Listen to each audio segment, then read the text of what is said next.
Welcome to a Fred Poag podcast. Let's go. Hey, welcome everybody. Welcome to Stick of This Show. It's Nick and Fred Poag with Tim Fullerton, our special guest from the Find Out podcast. That's it. And from White Dudes for Harris. And as you all may have heard as we started coming in here let me pull it up on my side too. But we're super excited to have Tim here. He has opened the door. He has been part of an umbrella of larger creators and previous media organizations and insiders and things who know things that we don't, who've been an umbrella to smaller creators like us to become local media creators and become the local side of news that they might not have to do, but we can. And it gives us the opportunity as just random white dudes to try and do something good for everybody else and actually make a brand that isn't white dudes are bad people, because we cannot isolate another community on purpose. It's just as bad as isolating anybody else. I have a subscriber who I talk to a lot who talks about like don't isolate people. And so I wanted to bring on Tim to let him introduce himself here to everybody in our community and to find out what we can do on the local level. Yeah. Well, thanks, Nick, and thanks everybody for watching. It's really nice to be here with all of you. Yeah, so my career is a very strange one. I've kind of been all over the map, but mostly I think a political digital strategist. I was on the 2008 Obama campaign in Chicago. I was in his administration for 5 years at the Interior Department, running a digital team there. I've worked for Everytown for Al Gore. I was the chief digital officer for the state of New York, and I have also been on the private sector side with WeWork. So I only like chaos, it seems. And I have my own. I actually have two companies now, which I never thought I'd have. One is Fullerton Strategies, which sort of provides digital media consulting to both businesses and political groups, and the Find Out podcast, which is our extension. I should have said I worked on White Dudes for Harris last year too. It's sort of our continuation of that work. We have expanded it to focus on all men because we do have a problem on the left with all men, and our goal is to help move more men left. Because if we do that and we swing it a few points, the elections are completely different because of the size 100%. of the group. So that's Exactly. why I'm here, and I'm glad that you guys have also jumped into all of this as well, and because it's going to take all of us to do it. But I'm really excited to talk to you guys today. Yeah, dude, that's dope. You and I kind of chewed a little bit of the same ground. I got into politics and organizing for Obama in 2012 Right. in East Tennessee. A lot of what we did was more of supporting state candidates because East Tennessee is very ruby red, but we also made calls into Western North Carolina. He won in 08. Unfortunately, he didn't win in 2012 and really was just kind of trying to turn out that vote in the western part of the state. So yeah, dude, that's awesome. You know, Thank Obama is the guy that got me politically active. You know, before that, I was just I wasn't politically active at all. Yeah. I was trying to find a home. What happened with me is in 03 when the Iraq war kicked off is what I started thinking about politics because I was a Marine reservist. I was hurt. And so I had buddies in my unit who were going to go off to Iraq based on a lie that it was pretty obvious it was a lie. And so that was my sort of, wait a minute, like what the hell's going on here kind of moment, what got me involved. So, and one of the things that, it's interesting. We talking about civics and I've talked to Nicola about this a lot is when I was organizing in East Tennessee, there was an older gentleman, African-American, and he kind of mentored me about politics in rural areas. And this was sort of during the Ron Paul revolution, sort of the Tea Party and the precursor to Trump and MAGA. And, all government's bad, cut spending, privatize everything, that kind of stuff. And the thing that he said that really stuck with me, and it's always stuck with me, is people don't understand what life was like before these programs came in here, before the Tennessee Valley Authority came in, before the interstate, before rural healthcare clinics, before USAID, before all these programs that had improved the life for people in rural areas. And yeah, I'm not sure with you living in New York if you've kind of experienced a similar thing in I mean, I've never lived in New York, so but I find like with politics, people who aren't engaged, they're not engaged, or maybe they even vote against their own self-interest, but they still expect this same level of civics and support. What have you seen with that in your time as an like in your time doing digital strategies and your time just like what can you touch on with that, man? Yeah, it's a really good question, and it's a really difficult one to answer. And you're right. I mean, I think that one of the interesting things that Democrats don't talk a lot about and I understand it because it's a challenge, is that essentially for most of these red states, they have essentially, cut their services to the bone, and then they have relied on the federal government to basically keep them above water. And the reality is that that is about to change in a very big way over the next couple of years with the passage and signing of this I would call big bullshit bill, which is going to slash $1.1 trillion of Medicaid, and which will result in closings of hospitals, in particular rural hospitals, and and a host of other things. And so I think that people are gonna, if we play it right, which I don't like to say this is an opportunity because a lot of people are going to get hurt and frankly die because of this, but Democrats have a real opportunity to basically prove for the first time that Republicans have been pulling the wool over their constituents' eyes for a long time with these culture wars. And the Democrats and the federal government have been the ones that have basically been allowing these individuals, as you mentioned, like they don't feel like anything's changed for them. So why not go with the Republicans? And because their Medicaid is still there. I mean, some of these places, I'm sure you're talking about Eastern Tennessee, the numbers, the percentage of the populations there on Medicaid are probably in the 40, 50%, if not higher. Hmm. They're going to lose their health care in the next year, or their premiums are going to go up by so much that they have to cancel it anyways. And so it is a really awful situation, and no one likes to be told that they were wrong. So it is a careful dance that we are going to have to play here. But I think it is an opportunity to be like, look, these Republicans have been lying to you, and they've been using culture wars to cover up the fact that they want to starve the federal government. They don't think that people deserve a helping hand. They think that you should just lift yourself up by your bootstraps, which anybody who is poor, working class, or middle class knows what a load of shit that is in this country, because it is not possible. So I think that Democrats need to start being aggressive and telling these stories and saying, look, like, you know, the bill has come due, guys, and Democrats are the ones that are going to advocate for restoring Medicaid and making sure hospitals don't close, and the Republicans are the ones that are doing it so that Elon Musk and Jeff Bezos can get tens of millions of dollars in tax in reductions into their tax bill. Guys that could not spend more money if they try. So that money is just Yes. go in their pocket, and it's not going to go into the economy. It's a waste. Yeah. Right. So, like, we want to talk about impact too. Like, I'm in Northwest Arkansas, where we're the home of Walmart. We're also the home of a lot of Dollar Generals, which are the two largest welfare subsidizers in the country.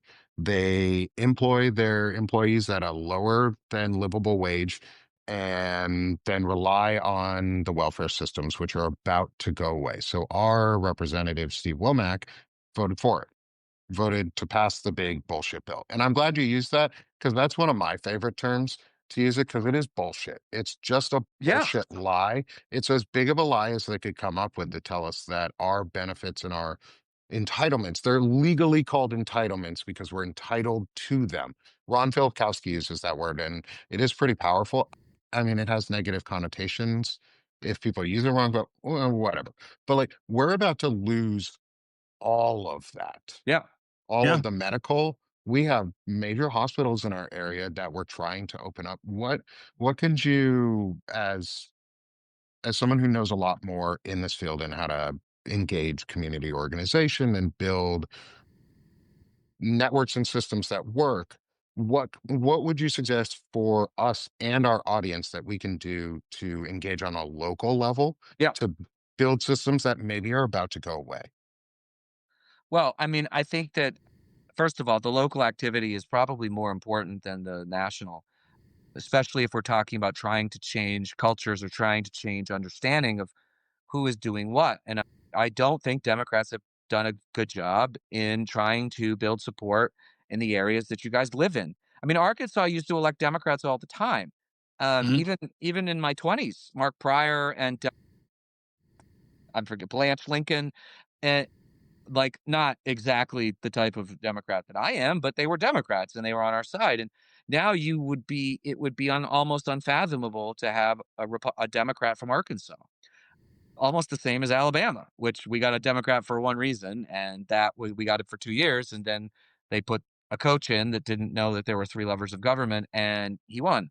So, I think what it's going to require is making people see what is happening on the ground is the direct result of Republican rule. And they are now the federal government, the federal Republicans in the federal government are acting like the state Republicans now, but they were the backstop. They were the Medicaid. They were all these things. And the other thing that people fail to forget is okay, you take Medicaid away from somebody, that means that they are either going to have to use the precious money that they have for groceries or for other bills to pay for healthcare. So then that means that those other things are not going to be paid for. So it's not like we're just saving $1 trillion in spending and everything's great. It's just shifting where that money is going. And it's Well, it's plus it's not getting going more into the expensive. communities. So I think me in Brooklyn, New York, talking to Arkansas or Tennessee is not going to have the same effect as you guys and you guys carrying them as to why it's so important to like do this as a top down or down to up process where we're all kind of saying the same things, but like you can stand in front of a closed hospital and say, this is Steve Womack's fault. Like he did this. And don't forget that the Republicans in Congress only have a 5-seat majority. So yes, it is on all of them. It's not like, oh, if I'd voted no, it still would have passed. It's like, well, maybe not. And so I think that making that clear is hugely important in starting to shift the narrative. I mean, taking Medicaid away from poor disabled people so that Jeff Bezos, who spent $60 million on his wedding, can get more back? Like, what? And why are people in very poor areas, of which Arkansas and that in Tennessee are? I mean, I know Walmart drives a lot of revenue, or business, but Republicans are Well, it not drives a helping lot them. of business for itself. True. I mean, there's the tax. Like, I just mean but the point being, Republicans are not looking out for the people who are voting for them, or Nope. half of No. them, I should say, right? That's the problem. And I think that's the thing that we need to start talking about. And that's why it's important to make the Democratic Party feel like a place that men can be, because if that happens, it makes it easier for them to come in rather than having purity tests, which I am dead set against as much as I care about each individual issue. We have to win a war here. And if Yeah. we are pure on every issue, we aren't going to do it. No, not at all. Yeah. And it's not about and dropping purity test doesn't mean, and we had this I had this conversation with one of my co-hosts, Wendy the Druid, and so I'm part of the LGBTQ community, and we talk a lot about this. We talk a lot about not outing people and what's safe to do as a community to ensure that we out the right things about people. And we had a really interesting discussion last night, and I'd love to hear your thoughts on this. Is the difference of outing somebody's personality trait, because being a Nazi is a choice. Being a Right. fascist is a choice. Being an asshole and a bigot is a choice. It's a personality trait, not a personhood trait. And I was wondering if you could touch on maybe that topic of being able to express in a clear way how to attack somebody's personality trait without getting anywhere near crossing that border, Right. because we're trying to make a big community and a big tent. Like you said, it's a big area. We need to accept Joe Walsh is welcome here. Like, I Right. love Joe Walsh's work. He's incredible what he does. I want to have Joe on the show at some point. I want to reach out to him here soon and have him on the show, He's a great because dude. I know the interview you guys had with him was great. And it's a big tent like that for a reason. Like, Joe and I don't agree on every issue, No. but we do agree on the fundamental belief that people should have rights. So Um, yeah, I'm happy to answer that. If yeah, just on Joe real quick, like, so I was in the Obama administration when he won his congressional seat. If you had told me in 2010 that I'd be friends with Joe Walsh, I'd be like, "You're out of your goddamn mind. There's Yeah. absolutely no way." Yeah. yeah. It's shocking. And when he reached out to me a couple years ago, I had to reach out to other people, and it's like, "Is this guy for real?" And one of my good friends was like, "Just listen to him. Just listen." And I tell you what, like, we don't agree on guns and we don't agree on Israel, but you know what? He was like, "I was an ass back then. I said horrible things. I apologize for I know how wrong I was." And he has been doing the work. And frankly, the Democratic Party has not been very welcoming of him. I mean, he was you know, a bit of a Sandy Hook truther for a while, which I worked on gun violence, so that's a no-go for me. So, but I have come around and I have talked to him several times. I met him at the Unite for Veterans rally in June. We had a great conversation. We had him on the show. One of my favorite episodes was I mean, Oh, it Oh, people can change and we need to yeah. welcome them. As yeah. far as the conversation about personalities, I don't like it. I'm not a member of the LGBTQ plus community, but I consider myself an ally and I will stand up for anybody in that community, especially if someone's punching down on them. What I don't want to do, I mean, maybe you'd say this in private, is there are Republicans that are lying about that, right? And they are Hmm. voting against their communities. We all probably know who some of them are, but I don't feel comfortable doing that because I don't want to open the door to make that comfortable for some bigot who's going to out somebody that doesn't want to be outed. It's not okay. And frankly, like honestly, whether somebody is a member of that community or not, like yes, it makes it worse when they vote against that community, but they're still voting against the things that are morally correct. You can go after them for so many things. You do not have to attack their sexuality, their preferences, their age. Well, maybe their age if they're like can't, if they're not If they're mentally there dying, anymore. like But like, Virginia Fox can't drive and shouldn't be in her seat anymore, and right, like people right, like that. right. That I think is fair game. If you cannot do the day to day job, and sometimes that requires being up all night and doing the votes at 4 a.m., then you should not be a member of Congress. I mean, we have it on the Democratic side. Eleanor Holmes Norton is 88. She's the delegate from DC. She's running for reelection. Mostly because she can drive home. But, like, we don't we it's ridiculous. But, like, and that is a bipartisan problem, so that's a little bit different. But outing people or, like, digging into their personal lives that are things that are not relevant to political discourse, I am not for it, whether you're a Democrat or Republican or an independent. I do not think that it is appropriate. No. Thank you for saying that. I know my audience will greatly appreciates that, and I mean I greatly appreciate that. If you don't already subscribe to Tim and you have not subscribed to him yet, please do. And Absolutely. subscribe to the Find Out podcast and all of the hosts on there. They're incredibly good guys and they're doing a lot for us. Like it's giving and this is another it's a label, but it's giving white men permission to be the good guys Right. rather than be the bad guys all the time because we're the bad guys. Like our group of people is promoting bad behavior very, very, very rapidly. Yeah. So I guess going back to the local level, how do you think we could combat that? Like, what do Yeah. you So think are simple things we can do as individuals or groups to combat this? I think organizing as many people as you can, there are free tools to do that. I mean, even if it's just a Facebook group. Yeah. I think a lot what we have seen a lot with Find Out is that we get emails and comments from all 50 states. And, we have a lot of people that say, I thought I was alone. I mean, Mhm. in Oklahoma, I was getting Yeah. comments the other day because I did a video on the states that have the highest quality of life and the states that have the lowest quality of life. And shocking to nobody, the bottom 10, all 10 are Republican held and have been. Mine included. Yes, Arkansas was there.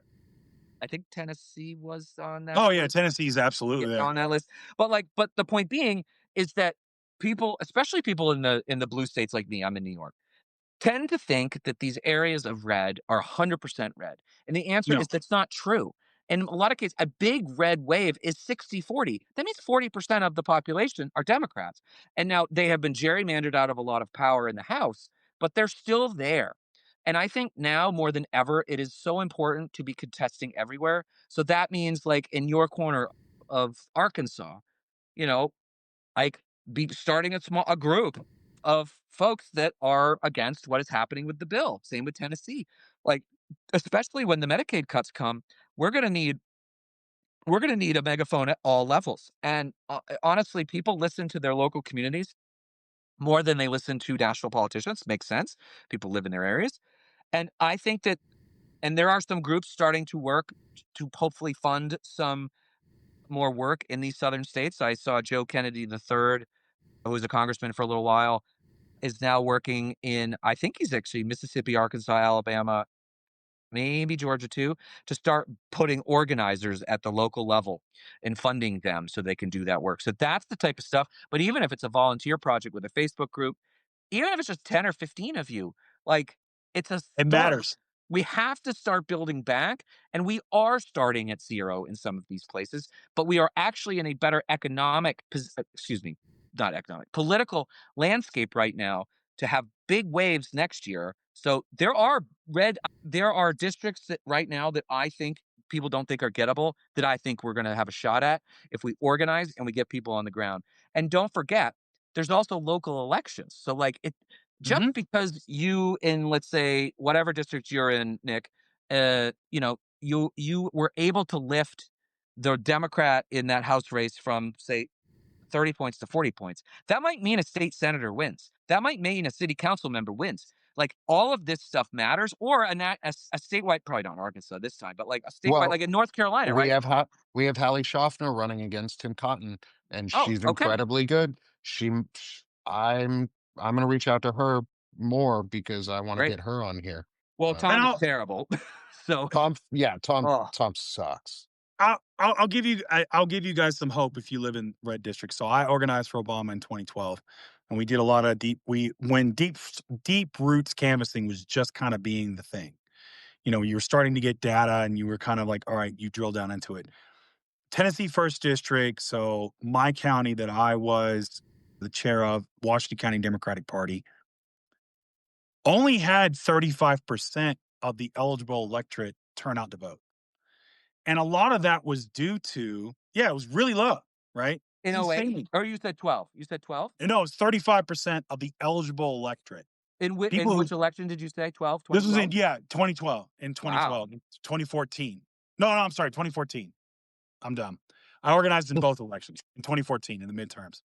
Had a brain fart there. So 2014, we organized there. It was, I'm sorry, no, it was 35% in 2012. It was less. The end result of that was about 26% in 2014. So that was the high end of in 2012 in a presidential election year. And the reason being is, well, why am I going to vote? Like, you know, Romney's going to win Tennessee anyway. Right. The Republican's going to win. And so there's this apathy from this gerrymander, from these things, right? That's why it becomes very critically important for you to be visible, for you to be organizing. Because as to Tim's point said, hey man, I thought I was alone.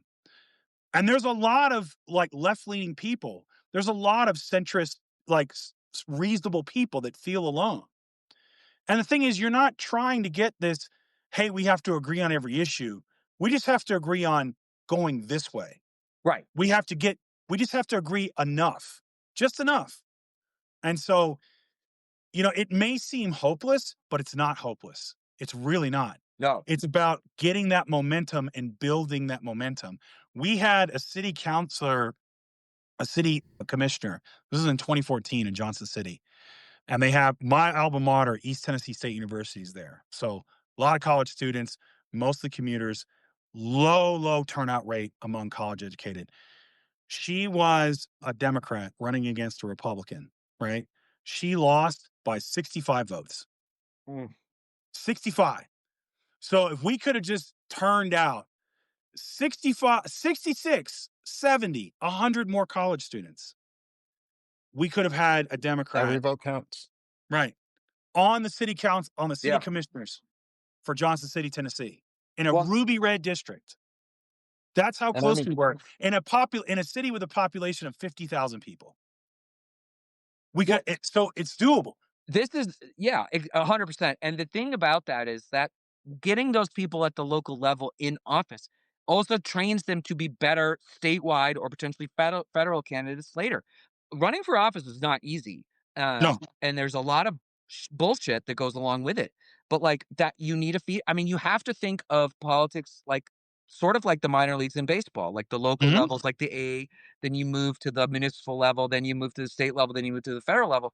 Generally speaking, people do a few of those rungs unless they're super rich or super famous, uh, because do repetition in this also is important. Like mhm, it's like with anything. Like you do these online things. Like I every once in a while go back and look at the first live stream I ever did, with which was at the White House when I was in the Obama administration, because all of them were terrified of or tired of doing them, so they asked me to do one from Interior, and I had to interview two cabinet members while sitting in the White House. I was terrified, and you know what? I sucked. It was terrible. yes, Like I look back at it and I cringe at it. And, but like you do it long enough and you get better. It's the same in yeah, politics. Like, you don't really want first timers running at the federal level because they screw up. And everyone's like, I want an outsider. And I'm like, well, you do until you hear them, right? And like right, Howard Schultz is a great example, right? He was thinking in 2020 of running a third party, and everybody like mocked him. He made a bunch of stupid comments because he's not a politician. He knows how to build coffee shops. Like it's just different, and that's I why I was in, also get so tired of this nonsense of we just need a businessman as president. I'm like, no, you don't. First of all, no, George Bush I've and known some Donald dumb Trump, businessmen. I've known I some dumb. I lived in We got one Seattle at the now. time. right? Like I lived in we got Seattle one at the now. time when he ran and Howard Schultz ran, and we all hated it. We were all like, no, please don't run. Because we all saw how Starbucks was. Like Starbucks is a great company, but it's run down itself as a Yeah, business. They make it's not decent coffee now, but right. it's not what it used to be. No, the thing that kills me is that when you are a CEO, your number one job, especially of a publicly traded company like Starbucks is, your number one job is profit. Mhm, How does that transfer to the federal government? Are not running a profit there. You are trying to make people's lives better. So because you know how to do the bottom line doesn't mean you're not going to be an accountant in the federal government. You've got congressional budget offices, you've got all of these things. You're not going to be looking at the bottom line and saying like what do we need to do here and how do we shift resources? It's a completely different element. You're not selling products. You are it's just different. So like I get it. Like yes, somebody's run a 70,000 person company is a good manager. That doesn't make them a good president. And Donald Trump is also not even a good businessman because he's gone bankrupt like 4 times, and he got $400 million from his daddy when he died. And like if he had just put it in the S&P 500, he would be in 2016 he would have been worth more money than he was running those companies. He could have just sat on his ass and done nothing. Like it just showed. Now it's different because he's used the presidency to enrich himself, but up until that point. So like we have to get over this notion that if you are good at business, you are good at government. They are not the same. nope, not at No, all. no, No, not at we all. have to stop worshiping business as if there's a profit-centric solution for everything, because Right. there absolutely is not. Right. And yeah, And how do And and absolutely. how do government isn't businesses a business. and how do Government's a businesses service. right. And how do businesses tend to increase their profits? By firing workers. Yep. Do you want Yep. that in the federal government? I don't. No, So, We tried it with Doge. We tried it with Doge. it Doge, didn't work. look, and here's Okay. the deal. Here's the deal with Doge. Like, I worked in the federal government for 5 years. I do believe that there is waste. There's definitely waste. I'm not so much sure Hmm. about the fraud and abuse, maybe, but there's waste. There are things that we should be doing to Mm, improve the federal government, but you need a scalpel, not a blowtorch. And that's the problem. They just went in and were whacking things. And they were whacking like 5 to 10% of the budget and yep. trying to get all of the savings out of it. So what's ended up happening is the worst of both worlds. Yes, we have cut that money, but it has almost no effect on the actual deficit or the operating budget of the federal government while screwing over. I mean, I kid you not, and people don't believe this. There were babies on the roads in Sudan going to US aid funded facilities for treatment when Donald Trump shut the door and they died on the road. That is a fact. It happened. You can look it up, and it's because of Doge. We could have done a much more surgical work on that, and there's still work to be done there. Like, I actually think it's too hard to fire a federal employee. I think it's also too hard to hire into the federal government. Oh yeah. I want to protect workers, don't get me wrong, but like I also want to make sure that like people with highly, a lot of skills, they want to give back and come in, and right now they can't. So like when I hear about Doge, my temperature goes through the roof because we did like children lost their lives because of Elon Musk and Donald Trump, and that story is not being told enough. And Americans, as much as we care about certain things, if it's out of sight, out of mind, we don't think about it. And so, Yep. but people need to remember that that happened, and it happened for no reason. Just like Exactly. firing the air traffic controllers. Fire Yeah. them, get them out, and then suddenly, oh no, we don't have enough of them, and so now they want to hire immigrants Well, right, to fill the gap. It's And like, and we had our first crashes in what, 50 years in the sky that were not a terrorist attack on our country. Like yeah. we The have worst. not had Well, there was an a plane. airplane crash I think it's on 20. but a commercial line, right? Well, there was one after 9/11, like a couple weeks after 9/11, and it was in New York. Yeah. And so then that was a whole thing. I don't think there had been one since. There have obviously internationally, but not in the US.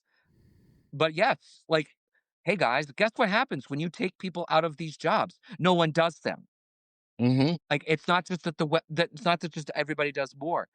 And again, like the reality is you cannot affect the federal budget without touching one of three things that nobody wants to touch: defense, Medicare, and Social Security. And we have to have, I mean, and we spend $1 trillion a year on defense. I don't think we should be. when we're at war Also, with, we're going to when say we're no new technically at wars. war with no one. We're at No new war Yeah. with wars. no one. Why are we spending $1 trillion on defense? Yeah. Like, Exactly. like we spend more than the other top 10 nations combined. That includes Russia, that includes China, and it doesn't really feel, and actually the most effective defense spending we have spent was sending arms to Ukraine to decimate the Russian Oh army, yeah. which was Oh only yeah. 5% of the budget, and they lost their minds over that. I'm like, that is the best money we have spent on defense in 50 years. Yeah. And it all went back to US Right, contractors and then we're in the country. buying more stuff, right, like, Yeah. yeah, I mean, look, like, the war machine, as, Black Sabbath talked about, right, is, like, a real thing, Hmm. but in this particular case, that is the best investment that we have made. We are helping a democracy. The Russians have lost over 400,000 soldiers. They've lost thousands of armored cars and tanks. They even lost 30 generals. I don't know what the generals are doing on the front lines, but they did. And Oh, then now, it was And not even consider their Navy and their Air yeah, we Force still now. have some they have ships. a Like, so they have a weapon in Russia that's really effective. It's the open window, and so the open. That's a Putin joke for anybody who gets that one. the Well, Russians are a it's clumsy not a crew, put huh? in, it's a Like, put out joke. oh yeah. Well, it's funny. We've joked a lot that like if the clumsiest people on earth are people who are against Vladimir Putin. It's funny how all of them Oh yeah. just Right. like can't walk down a flight of stairs. They're be careful by that open window. Yeah. Yeah, but like he is now using prison labor and also North Korean soldiers. So everyone's like, oh, Joe Biden, blah, blah, blah, blah. I'm like, that guy decimated the Russian army, and so that it's going to be very difficult for him to go to Georgia and then to Poland, which is what he would want to do. They're down, and all of their good soldiers have been wiped out. And then the Ukrainians with the drones the other day took out a third of their bombers, their nuclear bombers, a Yep. third in one A strike. third in one And hit. that's the part of the defense budget that the Republicans want to cut out of that. I'm like, give me a break, guy. So that brings up an interesting question. I've been wanting to ask this to someone. Is Ukraine opened the door for uh, internal threats to the US? Well, I'll just put it bluntly. They opened the door to internal threats from sleeper cells of probably white nationalists in our country, more so than anybody else, because that's who. And we saw it before the election. There were people who were trying to attack the energy sector in Tennessee, I think it was. The FBI Yep. stopped that before it could happen. What are your thoughts on our 22-year-old untrained counterintelligence director out of DC or Maryland, I think it is, who, and all of the forces that have been moved away from actual internal threat analysis and I, counterintelligence. I think it's a real problem. I mean, they're doing this because the overwhelming majority of political violence in the United States comes from far right wing sources. It's not Democrats. It's not Antifa. I don't even know if Antifa exists anymore. I don't even know who was Antifa. Did I like those Aren't we tactics? all Antifa? Like, I know. I'm Well, and that's the other thing, right? anti-fascist. Antifa, anti-fascist, right? We are all anti-fascist, and that's what that is. Right. But it was a perfect boogeyman for the right because there was no faces on it, so they could scare people. But moving, and I've talked to folks in the intelligence community, and it is dire. People are retiring, experts, because they're just like, screw that. Why am I doing this anymore? They're going to take a giant axe to the State Department. The attaches who you don't really know what they do, but they're doing really important stuff. They're going to take an axe to that. I worry that we are going to be blind both internally, because of course we have two complete and utter morons running the FBI, and Kash Patel and Dan Bagingo, Dan whatever Bingo his Bongo stupid Bongino. name is, who are now warring with the attorney general over Epstein and all this stuff, instead of actually trying to keep us safe, because there are threats every day. Every president, when they leave, says the most sobering moment of their presidency is sitting down once they've been sworn in and getting that intelligence briefing for the first time. And it opens their eyes to like this. And we don't ever hear about 99% of it. I don't know if Trump doesn't read them. So he No. didn't read them Well, in he the can't first. read. Right. I mean, they have to do pictures and shit. I like for people listening, that's not a joke. Like, they had to make pictures and charts because he doesn't want to read words. But W is the same, because don't forget, he ignores that memo from the CIA that was literally titled Bin Laden is Determined attack of determined the to U.S. attack the United States 8 months Yep. before he did it.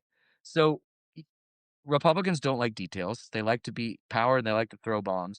But I am worried about that. I think it's a really good question. And I do worry that, the next homegrown thing, I mean, happened in New York. Somebody walked down the street with it looked like an AR-15, and went into a building and shot and killed 4 people, including a police officer, And that with was these just long yesterday, guns. right? What's that? That was just yesterday, right? Yesterday. He's not a New Yorker, so I don't want to hear anyone saying gun laws. He came from Vegas, I believe. Of course he did. Yeah. So, we don't really know the whole story. I think he was targeting the NFL, because I think there was some sort of CTE thing. I don't know if because this person clearly had a mental break of some sort. So I don't really know. But fact being, I do not trust the FBI to do the job anymore, because the good No. guys are leaving and we're left with literally two conspiracy theorists. One is a podcaster. So I guess we are all qualified to be the deputy director of the FBI because we are on this show. Oh, I think I actually no. have There's more an You experience. probably important are. point I about actually have more there's an experience in the important point about intelligence. Dan Bongino. He is a podcaster who is reportedly concerned about his numbers dropping for being a deputy FBI Heard that. director. And I Yeah, heard Yeah, I mean, sucks to suck. God, that would be terrible. I mean, forget, like you pointed out, doing his job. So yeah, the fact that you worked in the federal government, and you'll understand. My dad was a federal employee. He was director of labor force management for the National Weather Service. Oh, cool. Right. So he worked in DC under the director for the National Weather. So this is back in the 1980s. And so I was around my mom was a federal worker for FICPAT Fleet, the Forestry Service for the VA. So both my parents were federal employees. My sister was a federal employee. I'm sort of the oddball who was like went into aviation in the private sector. And to see what the National Weather Service and NOAA is now, my dad would be flipping out if he were still alive. He'd be demanding to go in front of Congress, because like the what they're even those simple things that they're doing, closing weather stations, delaying weather balloon launches. Because what people don't understand is that little Doppler radar that you get on your phone comes from weather balloons. That's how it's able to track that stuff. This very low tech thing gets you a high tech readout. And that's going to kill people. It's already killed people in Texas. It's already killed people in Missouri. It's killed people in Kentucky. And it's going to keep on doing it.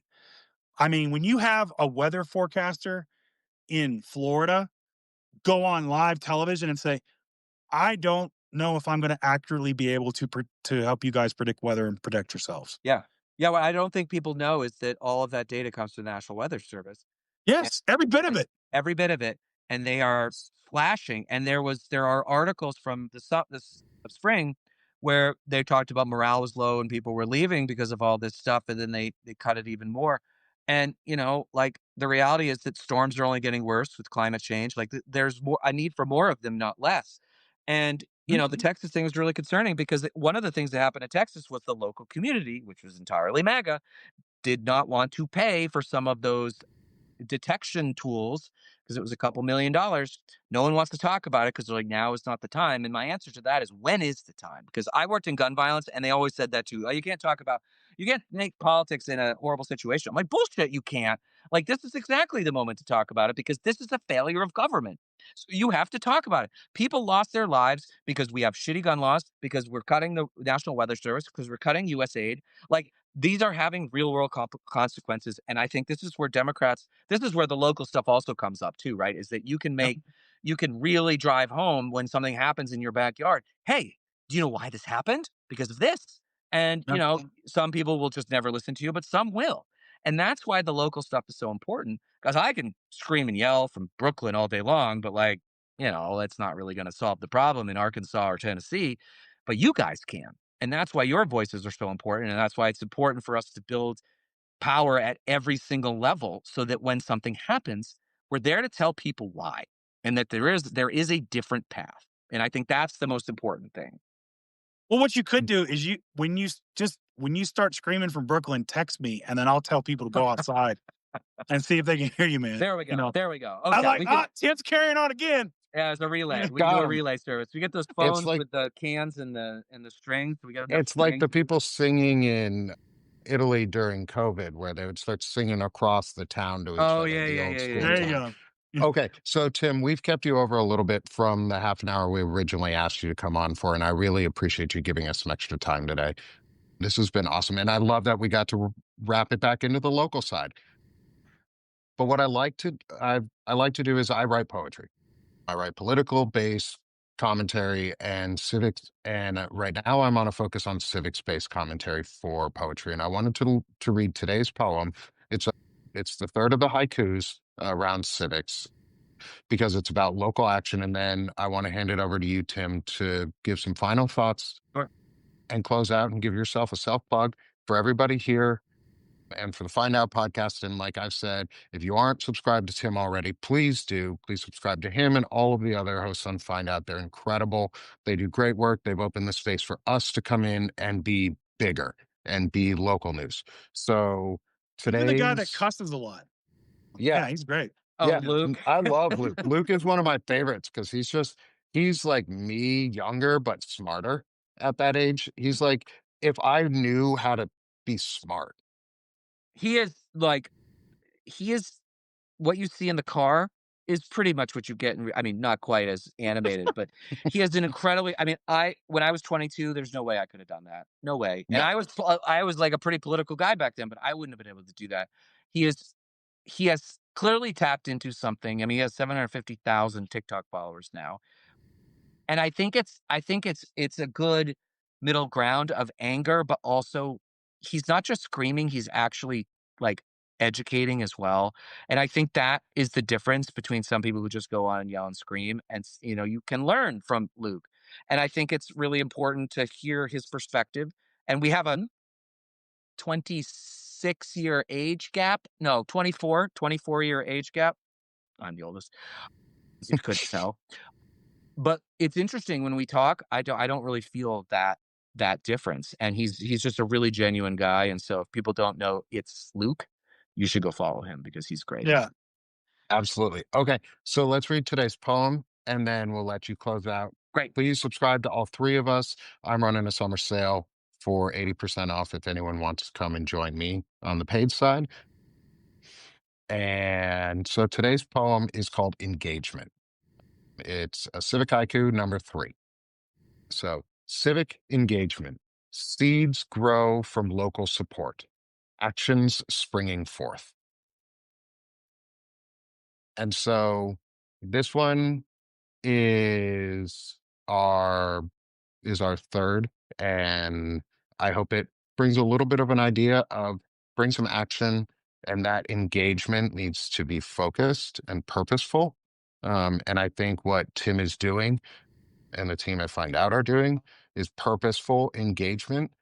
So, Tim, thank you so much for coming on with us Yeah. today. I so Yeah, man. appreciate it. And I'd Oh, love to have well, you on again sometime. yeah, I'm happy to come back, and thank you guys. And it's so great to know that like we are all working together on this because we obviously need everybody, and we need everybody in Yeah. every corner of the country to do it. And for everyone listening, also thank you. I trying to see some of the comments, but it looks like some really great stuff. If you I'll want, I save them at the end too, Tim, so Oh, that I great. can. I'll love to go Yep. back and read them after. So yeah, I mean, I think like for us, Find Out is trying to change politics and move more men to the left so that we can win 40 seats next year in the House and hopefully at least 3 in the Senate. And then we're full bore on 2028.